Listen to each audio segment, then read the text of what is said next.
Pheochromocytoma actually हमारे साथ क्या है कि ट्यूमर है, ये हमारे साथ किसकी, क्रोमोफिन सेल के।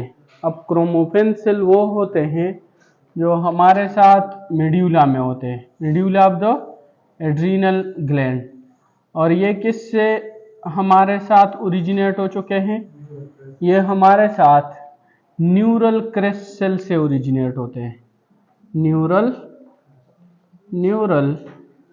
क्रेस्ट सेल से, ठीक है, न्यूरल क्रेस्ट सेल से ये ओरिजिनेट होते हैं। और दीज आर, इसको क्रोमोफिन सेल भी बोलते हैं, क्रोमोफिन सेल। इसका हमारे साथ क्या है, इसका ट्यूमर है और इससे ये ओरिजिनेट होता है, सही है। अगर हमारे साथ इन सेल की ट्यूमर हो जाए तो ये हमारे साथ क्या रिलीज करेगा, ये हमारे साथ रिलीज करेगा कैटाकोलामाइन, कैटाकोलामाइन। और कैटाकोलामाइन में हमारे साथ क्या आता है, इसमें तीन चीज़ें, एक हमारे साथ एफिनेफ्रिन, दूसरा हमारे साथ nor epinephrine, and the third one is dopamine. ये डोपामिन हमारे साथ बहुत ही स्मॉल अमाउंट में एड्रीनल मेड्यूला से रिलीज होते हैं, सही है। ये यूजुअली हमारे साथ कहाँ पे होता है, इन द एडल्ट्स।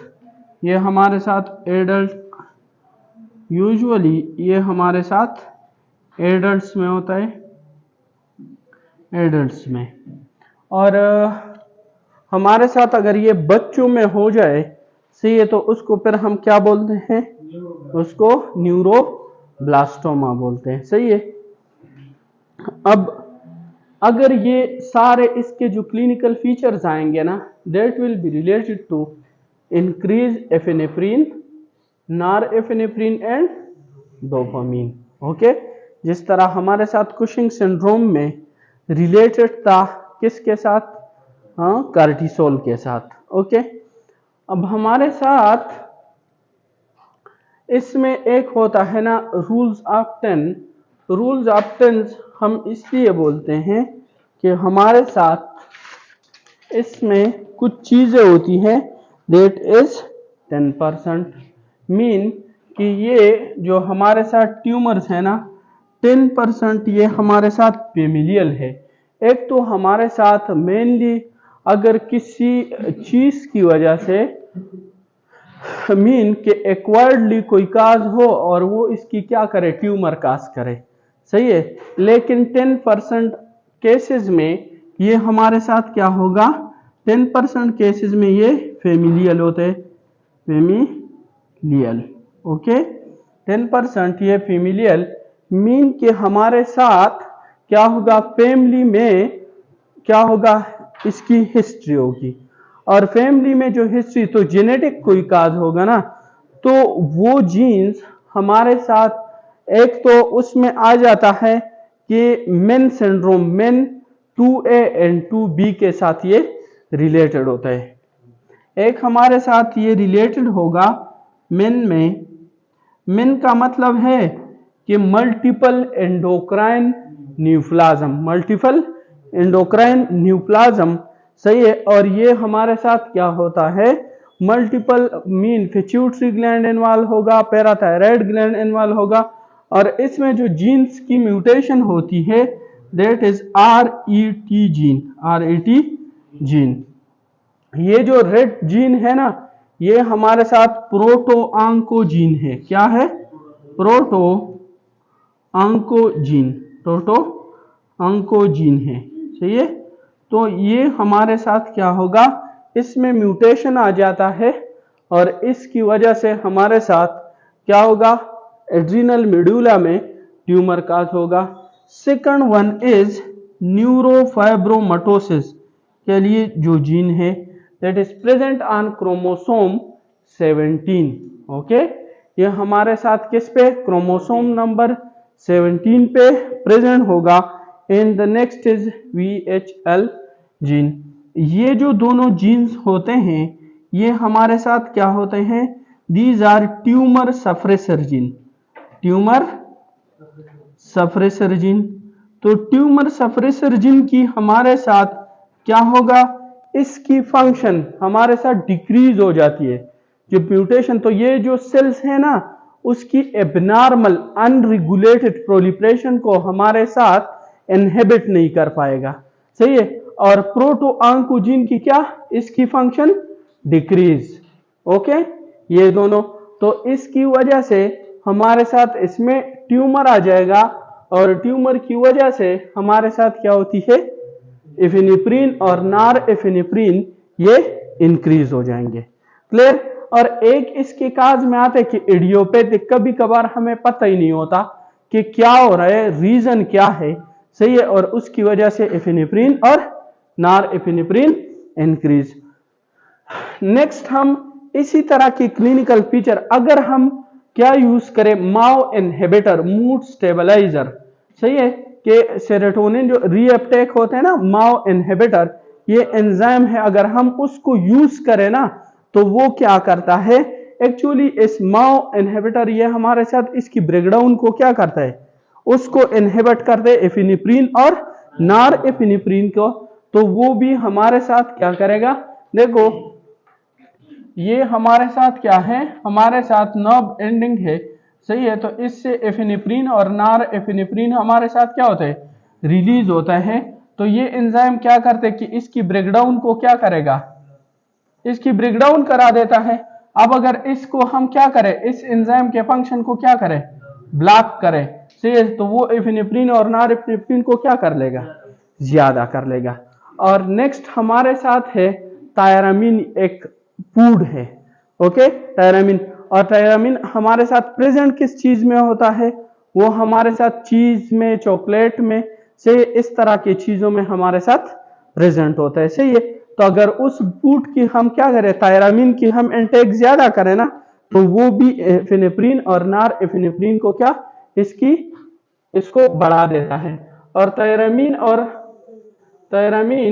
और ना जो है ना, इसकी रिलीज को भी बढ़ा देता है, सही है। इसकी ऑफकोर्स जब आप ये दोगे तो उसकी फॉर्मेशन ज्यादा होगी तो रिलीज बढ़ेगा, सही है।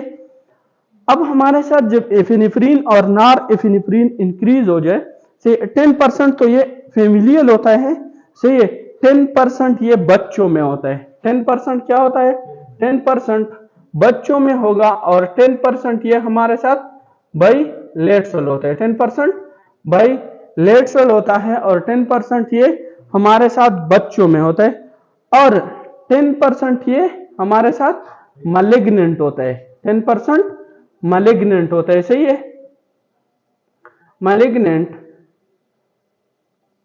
और 10% ये हमारे साथ एक्स्ट्रा एड्रीनल मीन कि इसी तरह का ट्यूमर जो ये प्रॉपर्टी रखता हो, जो एफिनेफ्रिन को और नॉर एफिनेफ्रिन को क्या करे, इंक्रीज करे।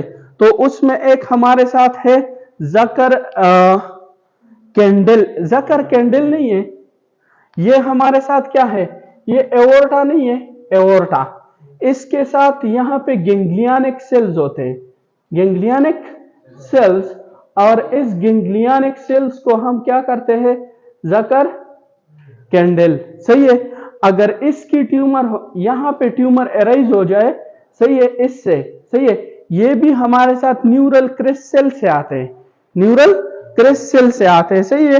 तो ये हमारे साथ क्या करता है, ये भी एफिनेफ्रिन और नॉर एफिनेफ्रिन और डोपामिन की वैल्यू को क्या करेगा, बढ़ा देगा, सही। और एक ब्लेडर के वॉल में हमारे साथ गेंग्लियानिक सेल्स होते हैं, सही है, तो वो भी न्यूरल क्रेस्ट सेल से बने हुए होते हैं, तो उससे ओरिजिनेट हो जाए तो वो भी एफिनेफ्रिन और नॉर एफिनेफ्रिन को क्या करेगा, इंक्रीज करेगा, सही है।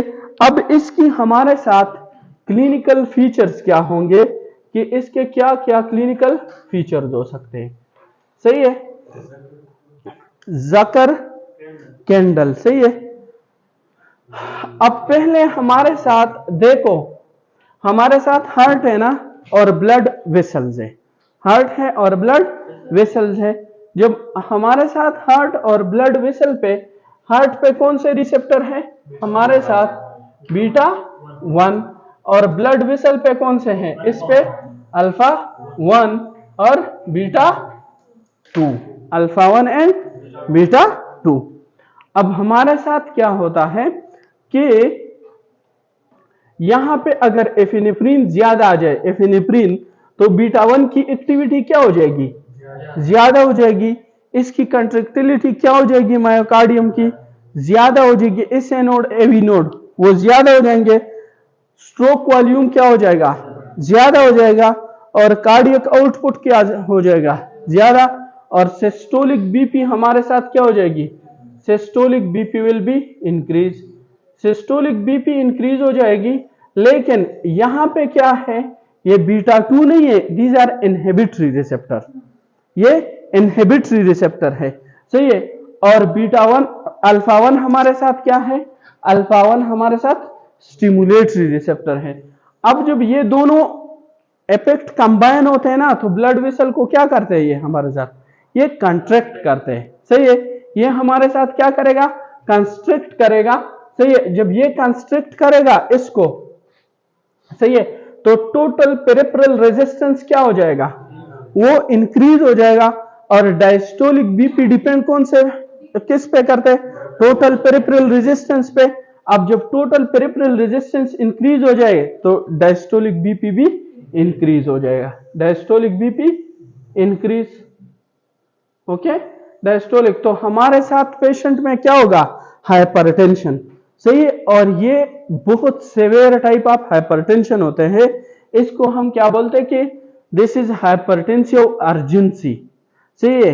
इसमें हमारे साथ क्या हाइपरटेंसिव अर्जेंसी होती है। और बात यह है कि इसमें हमारे साथ क्या होगा, एपिसोडिक हाइपरटेंशन होगा, एपिसोडिक, क्योंकि ये पल्साटाइल पेशेंट में रिलीज होगा एफिनेफ्रिन और नार एफिनेफ्रिन, सही है। तो हमारे साथ अगर बीपी क्या हो जाए मोर देन 180 और ये क्या हो जाए मोर देन 120, इसको हम हाइपरटेंसिव अर्जेंसी बोलते हैं, सही है। One is hypertensive urgency and another is hypertensive emergency, सही है। हाइपरटेंसिव अर्जेंसी हमारे साथ क्या है कि बीपी इंक्रीज है, बीपी इंक्रीज है, सही है, थर्ड स्टेज तक पहुंच चुकी है, सही है, लेकिन अभी तक एंड आर्गन की कोई डैमेज नहीं हुई है, एंड आर्गन कोई डैमेज नहीं है, this is hypertensive urgency. But अगर हमारे साथ क्या हो जाए, बीपी इंक्रीज हो गई, सही है, और साथ में एंड आर्गन डैमेज आ गई, that is known as hypertensive emergency. अब एंड आर्गन डैमेज में कौन, एक हमारे साथ ब्रेन, सही है, तो हाई बीपी की वजह से सीएनएस पे, ब्रेन पे क्या इफेक्ट आता है, हेमोरेजिक स्ट्रोक आएगा। इसमें हमारे साथ क्या आ सकता है, हेमोरेजिक स्ट्रोक। और स्ट्रोक की वजह से क्या होगा, सही है, सेवियर पेन, सही है, हेडेक, सही है, एक हेडेक हो गया, हेडेक, सही है। हमारे साथ एमआई, इसकी वजह से देखो एमआई इसलिए होता है ना इस कंडीशन में भाई कि हमारे साथ मायोकार्डियम की कंट्रैक्टिलिटी क्या हो चुकी है, वो बढ़ गई है। जब मायोकार्डियम की कंट्रैक्टिलिटी बढ़ गई है ना, तो उसको ऑक्सीजन की डिमांड ज्यादा चाहिए या कम, ये उसको ज्यादा। और जब उसको उसके मुताबिक डिमांड नहीं मिलेगा, ऑक्सीजन नहीं मिलेगी, तो मायोकार्डियम की क्या होगी, इस्कीमिया होगी ना। It may be lead to heart में क्या करेगा, हार्ट में ये हमारे साथ एमआई को लीड कर सकता है, सही है। और एमआई की वजह से हमारे साथ क्या होता है, तो वही तो एमआई है ना, infarction, as a myocardial infarction. लेकिन उसकी वजह से चेस्ट पेन होगा ना, सही, तो साइड पे कुछ एक 5 पी लिखे हुए, ये इसके इनिशियल डायग्नोस के लिए 5 फीज है, सही है। तो उसमें एक हमारे साथ क्या है, पेन, सही है। तो हमारे साथ क्या होगा, नेक्स्ट हमारे साथ ये किस पे इफेक्ट करता है, एंड आर्गन, और कौन सा है, किडनी। ये हमारे साथ क्या, किडनी। और किडनी में हमारे साथ एक्यूट रीनल फेलियर, सही है, एक्यूट रीनल फेलियर होगा, सही है। और नेक्स्ट हमारे साथ आईज पे इफेक्ट करेगा। जब आईज पे इफेक्ट करे that can lead to blurring of vision, सही है। तो ये तो हमारे साथ रिलेटेड क्लिनिकल फीचर्स हो गए किसके मुताबिक, हमारे साथ हाइपरटेंशन। और इसमें बीटा 1 रिसेप्टर है ना, ये कार्डियक एक्टिविटी को क्या करते हैं, इंक्रीज। और हमारे साथ क्या होगा कि धड़कन इतनी, बाज औकात हमें ना पता चल जाता है इस तरह कि दिल की जो हमारे साथ क्या है, हार्ट की धड़कन, वो हमें खुद फील होता है इस तरह। और जो हमें खुद फील होने लग जाए ना, इसको हम पाल्पिटेशन बोलते हैं। इसको हम क्या बोलते हैं, पाल्पिटेशन इसको बोलते हैं। तो एक पी हमारे साथ क्या हो गया, दैट इज पाल्पिटेशन। पाल्पिटेशन और टिकिकार्डिया में फर्क ये है ना कि टिकिकार्डिया अगर हार्ट रेट इंक्रीज है लेकिन आपको खुद फील नहीं हो रहा, सही है, दैट इज टिकिकार्डिया। बट अगर आपको खुद फील हो रहा है कि क्या हो रहा है कि हार्ट रेट इंक्रीज है, दैट इज पाल्पिटेशन। ओके, इसके बाद नेक्स्ट हमारे साथ क्या होता है, हमारे साथ क्यूटेनियस। अब क्यूटेनियस ब्लड वेसल में यहां पे बहुत ज्यादा है ना कि सिंपैथेटिक और पैरासिम्पैथेटिक के रिलेटेड बहुत ज्यादा कंफ्यूजन है। अब ये तो एपिनेफ्रिन और नॉर एपिनेफ्रिन है ना, और ये हमारे साथ कौन से न्यूरोट्रांसमीटर है, for the sympathetic system epinephrine and nor epinephrine for the sympathetic system. देखो ये हमारे साथ क्या है, स्किन है, सही है। और स्किन में ये हमारे साथ क्या होगा, these are blood vessel, these are blood vessel, सही है। जब ब्लड वेसल यहां पे हमारे साथ क्या होगा, ब्लड वेसल पे कौन से रिसेप्टर है, अल्फा 1, सही है, और बीटा 2। अब हमारे साथ जब एपिनेफ्रिन और नॉर एपिनेफ्रिन आएगा और इस ब्लड वेसल पे एक्ट करेगा तो ब्लड वेसल क्या हो जाएगी, कंस्ट्रिक्ट हो जाएगी। तो पेरिफ्रीज पे हमारे साथ ब्लड आएगा, नो। जब ब्लड नहीं आएगा, सही है, तो इसकी वजह से क्या हो जाता है कि इसकी वजह से स्किन क्या होगा, पहला, सही है। तो नेक्स्ट हमारे साथ pain, okay, palpitation, palpitation and पहला, ओके। फिर हमारे साथ क्या होता है कि यहां पे स्वेट ग्लैंड होते हैं, क्या, स्वेट, सही है, स्वेट ग्लैंड। स्वेट ग्लैंड भी हमारे साथ क्या हो चुके हैं कि हमारे साथ सिंपैथेटिक स्टिमुलेशन की वजह से जो बंदा भाग लेता है ना, उस पे क्या आ जाता है, स्वेटिंग आ जाते हैं ना, स्वेटिंग आ जाते हैं। अब हमारे साथ क्या है कि सिंपैथेटिक सिस्टम, हम बोलते हैं ना ऑल दी, जो हमारे साथ ऑटोनोमिक नर्वस सिस्टम के जितने भी प्री गैंग्लियनिक नर्व है ना, वो क्या रिलीज करते हैं, दैट इज एसिटाइल कोलिन, सही है। ये भी हमारे साथ किसने सप्लाई किया हुआ है, pre ganglion, direct pre ganglionic nerve ने सप्लाई किए हुए। अब प्री गैंग्लियनिक नर्व हमारे साथ क्या कर रहा है, that is acetyl choline, okay. तो हमारे साथ ये अंडर द, ये किसके अंडर है, सिंपैथेटिक सिस्टम के हैं। लेकिन कौन सा वाला, वो वाला जो हमारे साथ कहां से ओरिजिनेट हो रहा है, फ्रॉम द सिंपैथेटिक, और वो सिर्फ प्री गैंग्लियन, जैसे हमारे साथ कहां पे, मसल में आ चुके हैं, किसमें, मसल में। तो मसल में सोमैटिक नर्वस सिस्टम क्या रिलीज करता है, एसिटाइल कोलिन, उसका भी मैकेनिज्म अभी बता रहा हूं, सही है। अब ये क्या करेगा, सिंपैथेटिक सिस्टम जब एक्टिवेट हो जाए ना, तो यहां पे क्या रिलीज हो जाएगा, यहां पे एसिटाइल कोलिन रिलीज होगा, यहां पे एसिटाइल कोलिन रिलीज होगा, क्लियर, सही है। Sympathetic, this is the exceptional case, सही है, कि हमारे साथ सिंपैथेटिक एक्टिवेशन में हमारे साथ स्वेटिंग क्या इंक्रीज हो रहे, सही है, लेकिन यहां पे रिलीज क्या करेगा, एसिटाइल कोलिन, और एसिटाइल कोलिन इसमें क्या, स्वेटिंग इंक्रीज करेगी, क्योंकि ये स्वेट ग्लैंड है ना, तो इसकी क्या करेगी, स्वेटिंग इससे इंक्रीज। तो और इसको हम क्या बोलते हैं जब स्वेटिंग, परस्पिरेशन, इसको क्या बोलते हैं, परस्पिरेशन, ओके।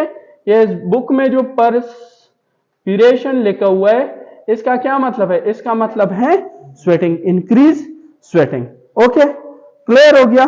अब हमारे साथ नेक्स्ट हमारे साथ लिवर पे ये सिंपैथेटिक सिस्टम है ना, इस तरह होता है कि जब भी हमारे साथ एक्टिविटी कोई मतलब सिंपैथेटिक एक्टिवेशन होती है ना, इमरजेंसी क्रिएट होती है, तो हमारे साथ क्या होता है, सिंपैथेटिक सिस्टम एक्टिवेट होता है। हमारे साथ क्या होता है, सिंपैथेटिक सिस्टम एक्टिवेट होता है। किसी भी पेशेंट में जब वो डायबिटिक हो और वो इंसुलिन ले रहा हो, क्या ले रहा हो, इंसुलिन, और उसको साथ में हाइपरटेंशन हो, उसको आपने कभी भी बीटा ब्लॉकर्स नहीं देना है। Beta blockers are contraindicated in the diabetes which have hypertension. जिस पेशेंट में हाइपरटेंशन है, साथ में डायबिटीज है, और वो डायबिटिक पेशेंट क्या ले रहा है, इंसुलिन ले रहा है, तो उसमें आपने कभी भी हमारे साथ बीटा ब्लॉकर्स नहीं देना है।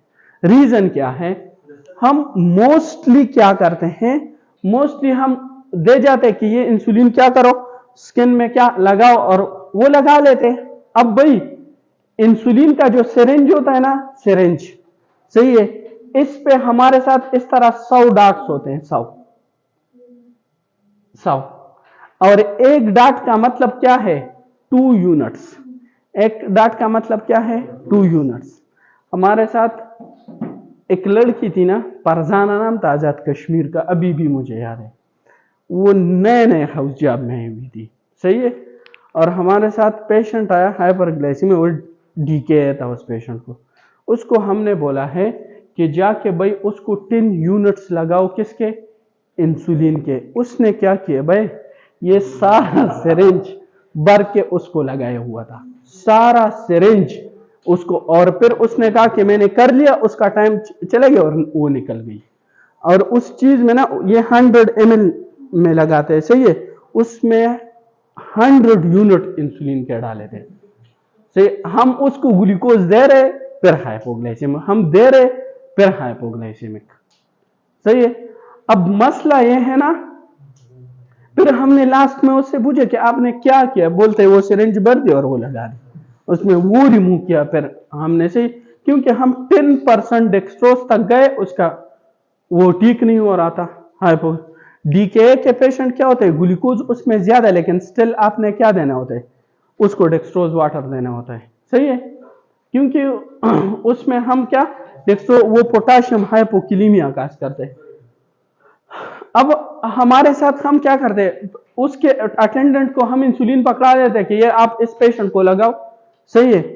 अब कभी कभार लोग इसी तरह का केस आ जाते हैं, वो बोलते हैं कि इंसुलिन है, मतलब ये बहुत कम है ना, वो 1 सीसी का सिरिंज है, और आप बोल रहे हो कि कैसे ये 2 यूनिट्स हो सकते हैं, तो आप उसको भर के ना पेशेंट को लगा लेते हैं, और वो हाइपोग्लाइसीमिक हो जाता है, हाइपोग्लाइसीमिक।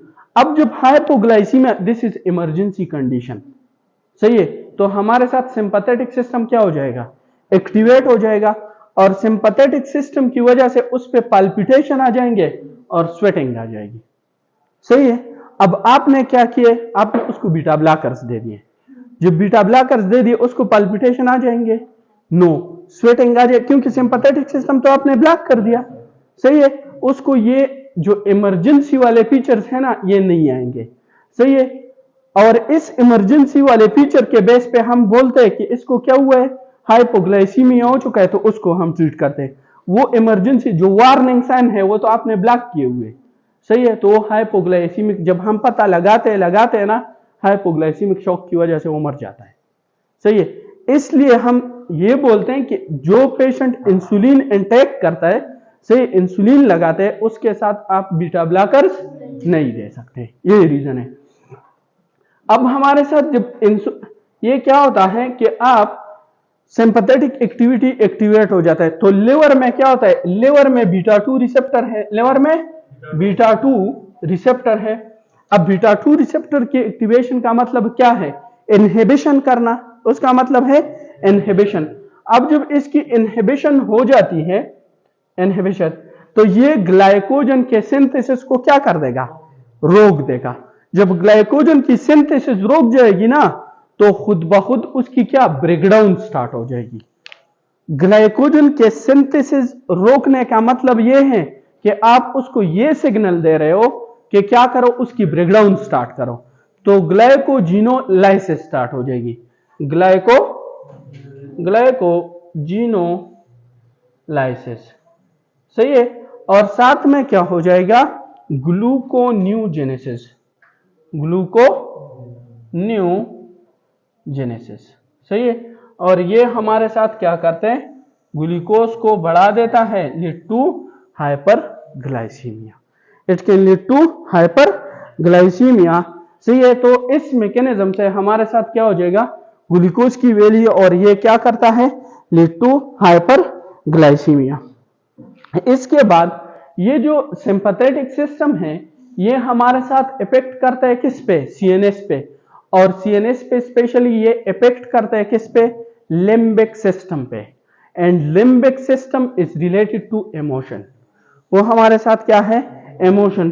तो इस पेशेंट में क्या होता है, एंजाइटी, ये एंजाइटी होगा इसको। सही है। और दूसरा हमने बोला है ना कि डायरेक्टली जो मसल्स है ना, मसल्स, वो हमारे साथ डायरेक्टली क्या होता है, सोमैटिक नर्वस सिस्टम ने अप्लाई किया होता है, वहां एसिटाइल कोलिन, और वहां पे क्या होता है, बीटा 2 रिसेप्टर। अब जब ये सिस्टम एक्टिवेट, तो बीटा 2 क्या इनहिबिटरी है, तो जब बीटा 2 इनहिबिट करेगा तो सोमैटिक वाला क्या हो जाएगा, अप हो जाएगा, और जब एसिटाइल कोलिन ज्यादा हो जाएगी तो मसल की क्या स्टार्ट हो जाएगी, construction, and it can lead to tremors,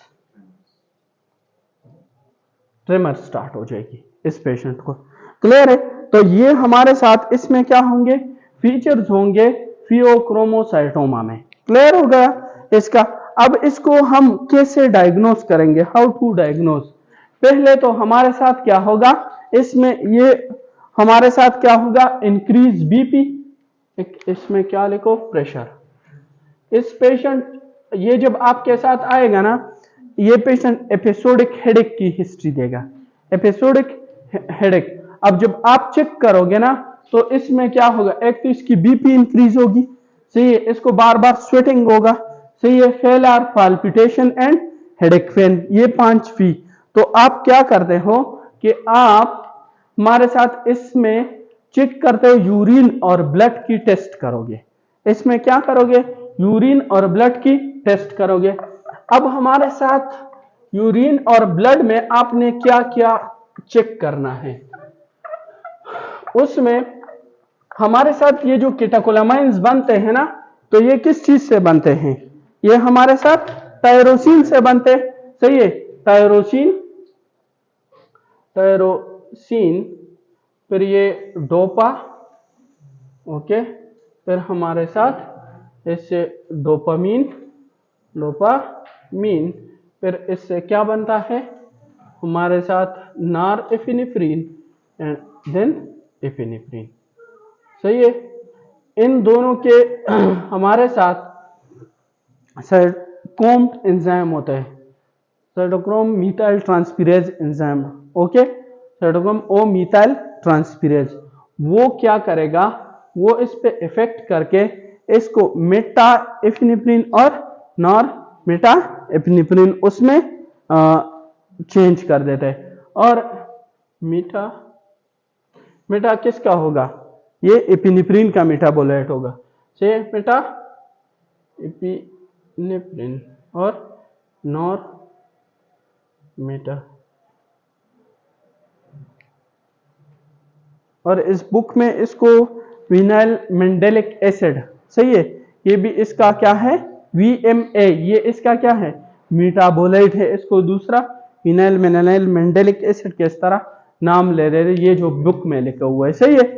अब ये हमारे साथ क्या होगा, ये हमारे साथ यूरिन में क्या हो जाएगा और ब्लड में, उसमें इंक्रीज हो जाएगा। और कितना इंक्रीज होगा, अपने नॉर्मल से 3 हिस्से ज्यादा, इसका जो नॉर्मल वैल्यू है ना, उसको मल्टीप्लाई बाई 3, उससे क्या हो जाएगा, उससे ज्यादा होगा।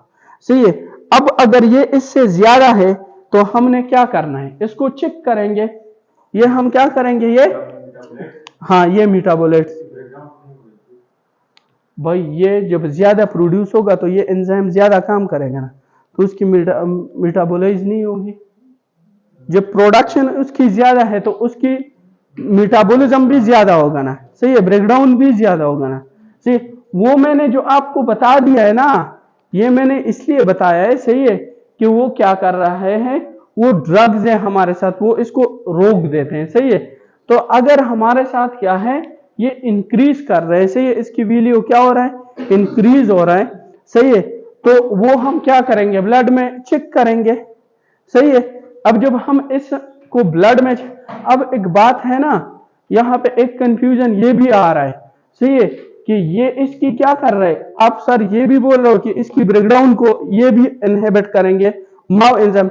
ये माओ एंजाइम एक्चुअली इसकी रीअपटेक को इनहिबिट कर रहा है, ये माओ एंजाइम नहीं है, ये यहाँ पे रीअपटेक होता है और विजिकल में जाता है, ये एक्चुअली इस रीअपटेक को इनहिबिट करेगा। तो जब रीअपटेक इनहिबिट करेगी तो इसकी क्या मैकेनिज्म बढ़ जाएगी, और ये वाला जो है ना, ये डायरेक्टली इसकी मेटाबॉलिज्म करता है, ब्रेकडाउन करता है, सही है। इसमें ये ऐसा ना हो फिर इसमें कंफ्यूज हो, तो ये बढ़ जाएगी। अब जब ये बढ़ेगा तो हम नेक्स्ट इन्वेस्टिगेशन क्या करते हैं, हम एब्डोमेन की क्या करेंगे, सीटी या एमआरआई, और उससे फिर हम क्या करेंगे, डायग्नोज बनाएंगे, सीटी या एमआरआई। तो उस पे हमारे साथ क्या होगा, एड्रीनल मेडुला का वो गेन कर सकते हैं कि वहां पे कोई मास है, या हम क्या करें, जेनेटिक टेस्टिंग करेंगे, जेनेटिक्स, जीन्स, ओके, तो वो चेक करेंगे, सही है। अब हमने इसको क्या कर दिया, डायग्नोज कर दिया, सही है, डायग्नोज। तो हम क्या करेंगे, इसकी ट्रीटमेंट करेंगे। अब ट्रीटमेंट कैसे करेंगे, हाउ टू ट्रीट, ट्रीटमेंट तो भाई इसकी एक ही तरीका है, सर्जरी। कैंसर है ना, मांस बने हुए है ना, तो इसका एक ही तरीका है कि हम इसकी क्या कर ले, सर्जरी कर ले। लेकिन सर्जरी से पहले हमने इसको क्या करना है, पेशेंट को स्टेबलाइज करना है, सही है। आप डायरेक्टली क्या करते हो, इस तरह नहीं कि डायरेक्टली जाके उसको क्या उमास, क्योंकि ये तो इसको इतना हाई बीपी होगा, सही है, कि आप उस बीपी में इसकी सर्जरी नहीं करा सकते, सही है। तो पहले आपने इस पेशेंट को क्या करना पड़ेगा, इसको स्टेबलाइज करना पड़ेगा, और स्टेबलाइजेशन के लिए हम इसको एक ड्रग देते हैं, that is phenoxybenzamine. Phenoxybenzamine is alpha blocker. इसमें डायरेक्टली एक पॉइंट लिखा हुआ है इसमें, कि इसमें हम डायरेक्टली क्या बीटा ब्लॉकर्स नहीं दे सकते, बीटा ब्लॉकर्स नहीं दे सकते। बीटा ब्लॉकर्स हम क्यों नहीं दे सकते, व्हाट इज द रीजन, सही है। रीजन ये है कि हम अगर बीटा रिसेप्टर को क्या करें, ब्लॉक करें, यहां पे बीटा रिसेप्टर को क्या करें, ब्लॉक करें, और हार्ट पे क्या है, बीटा रिसेप्टर है, इसको ब्लॉक कर दे, इसको भी ब्लॉक कर दे, तो सारे के सारे जो एफिनेफ्रिन और नॉर एफिनेफ्रिन है वो हमारे साथ कहां पे आ जाएंगे। उसने तो सिर्फ ये बीटा 1 नहीं ब्लॉक करना कि इसकी हार्ट रेट, बीटा 1 तो ब्लॉक कर लिया, सही है, बीटा 1 क्या कर लिया, ब्लॉक कर लिया, सही है। बट इस बीटा जो रिसेप्टर है, ये इनहिबिट्स है ना, इसका नॉर्मली फंक्शन ये कि ये क्या करेगा, इसको अगर स्टिमुलेट करोगे ये डायलेट करेगा, और आपने इसकी डायलेशनल वाली इफेक्ट क्या किए, बंद कर दिए।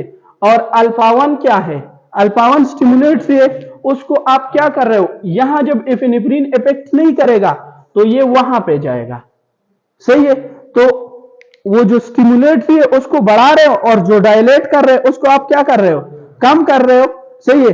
तो ये क्या कर लेगा, हाइपरटेंसिव क्राइसिस करेगा, मीन कि ये बीपी को और भी क्या कर देगा, इंक्रीज कर देगा, सही है। इसकी वजह से क्या हो जाएगा, बीपी और भी इंक्रीज हो जाएगी।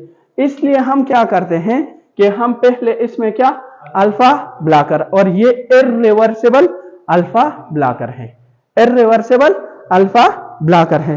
और याद रखो इसमें क्या है, इसमें भी हमारे साथ क्या है, 14 वर्ड्स है पिनॉक्सीबेंजामीन में, और हमारे साथ फियोक्रोमोसाइटोमा में भी 14 वर्ड्स है, सही है। तो इससे याद करो अगर याद नहीं होता। तो पहले हम क्या करें, पिनॉक्सीबेंजामीन दे देंगे और उसको क्या स्टेबलाइज कर लेंगे, और उसके बाद हम क्या स्टार्ट कर लेंगे, हम जाके बीटा, और जब पेशेंट 2-3 वीक में स्टेबलाइज हो जाए ना, उसकी बीपी और सब कुछ नॉर्मल पे आ जाए, सही, तो हम क्या कर लेंगे, सर्जरी पे चले जाएंगे, ओके। फिर हमने क्या करना है, सर्जरी।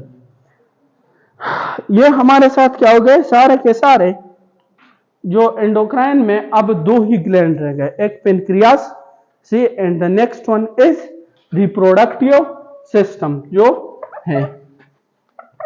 अब हमारे साथ वैसे भी घर जाके क्या करोगे, कोई काम तो नहीं है ना, इस पेनक्रियास की थोड़ा सा वो पढ़ लेते फिर जाओ, आज फिजियोलॉजी सही है, कोई जरूरी काम तो नहीं है आप लोगों का, है कोई जरूरी काम, सही है।